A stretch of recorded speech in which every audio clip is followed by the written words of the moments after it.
Inspired Thoughts, we're live. Hello, Kimberly Spreen-Glick here with Make a Difference Academy. Happy Thursday, wherever you may be. Hope you're having an absolutely amazing day. So what I felt inspired to bring to the forefront of our conversation today is something that I've referenced a number of times in different lectures and workshops over the years as the Should Shackles.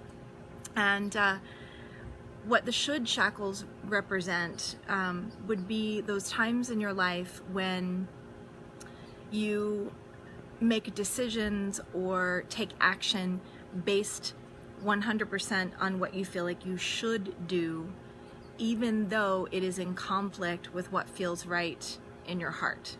So this could be the most mundane decisions, day-to-day decisions, but also could lead up to life-changing, course-altering decisions as well.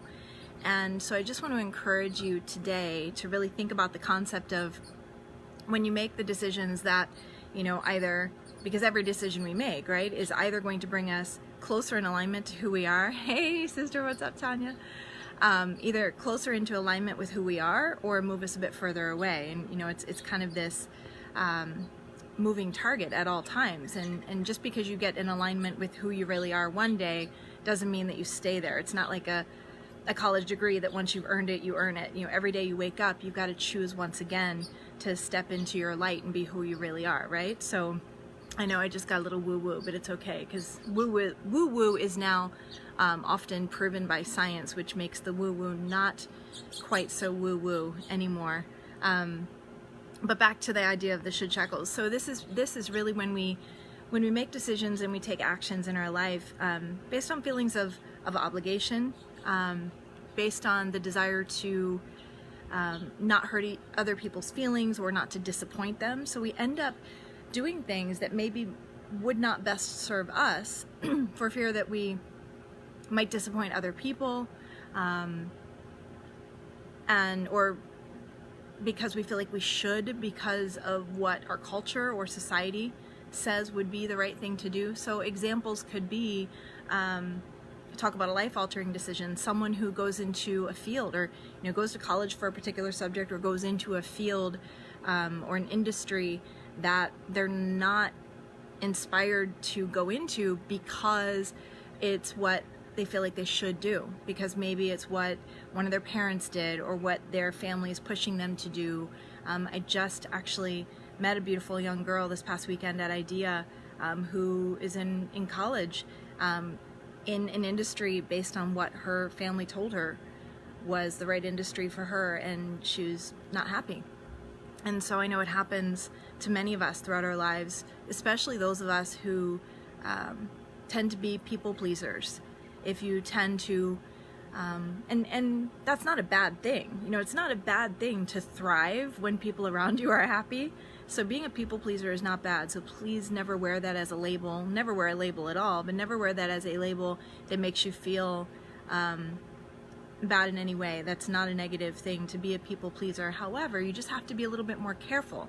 You are the guardian of you. You are the guardian of your energy. You are the guardian and the creator of your life. And the decisions that you make are important. And so I just want to encourage you to take off the should shackles.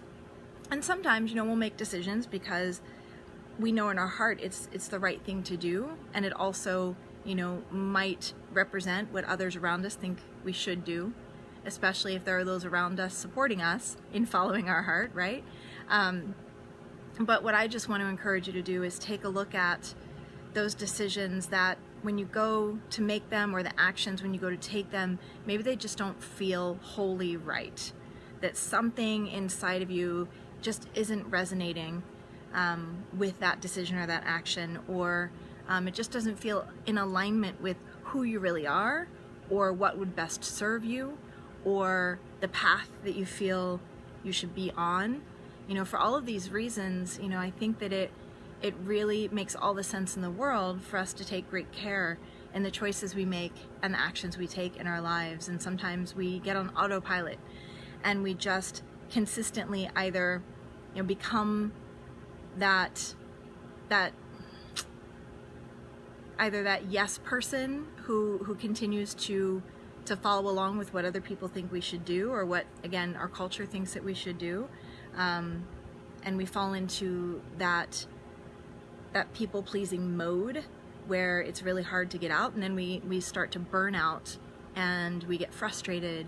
And what can happen, you know, on the darker side of that is we even start to become resentful.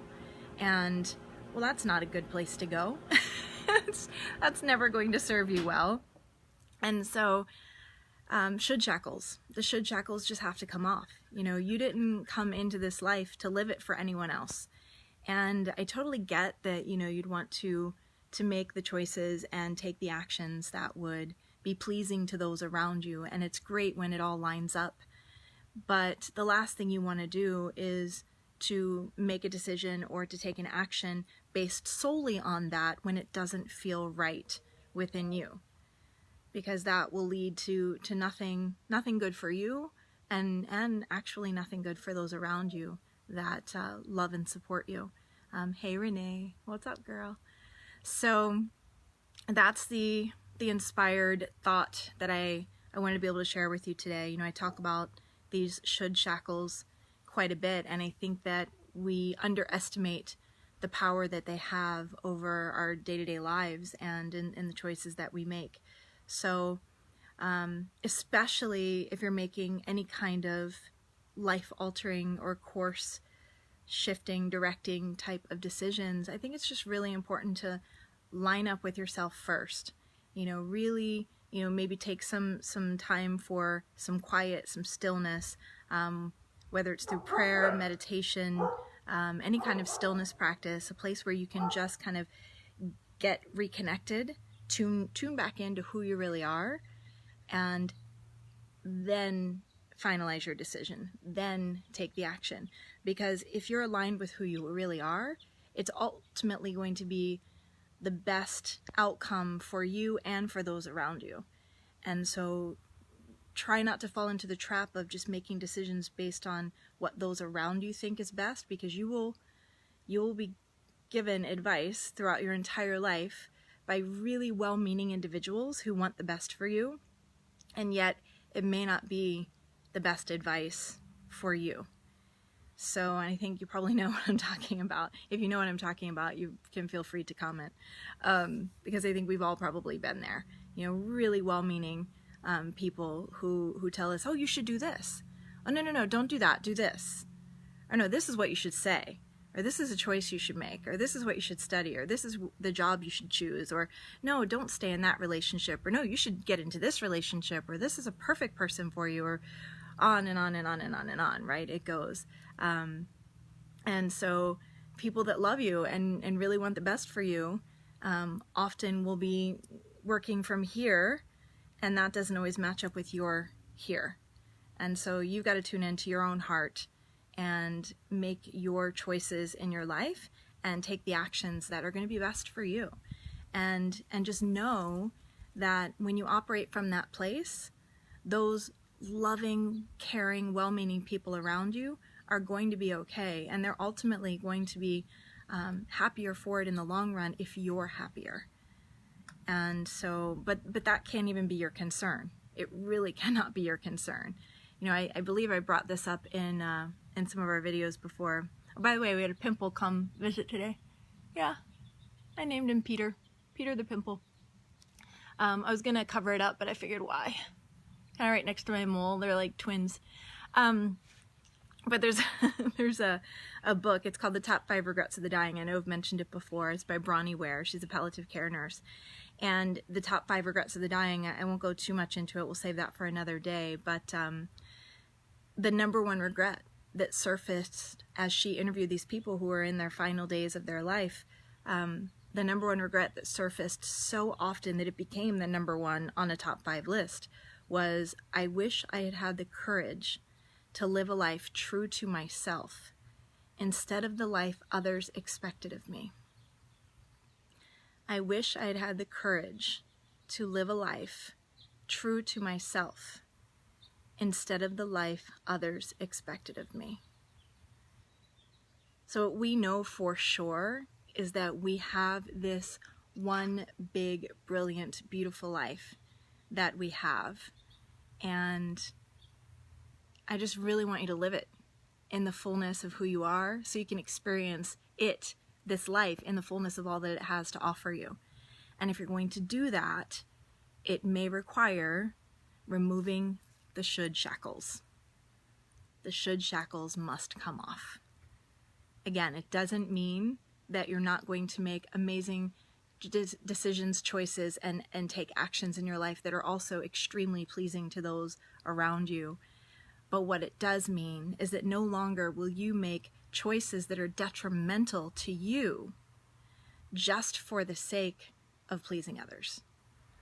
So that is what I was inspired to chat briefly about today. That is my encouragement for you, is just always follow your heart. Live the life that you're meant to live. As they say, run your race.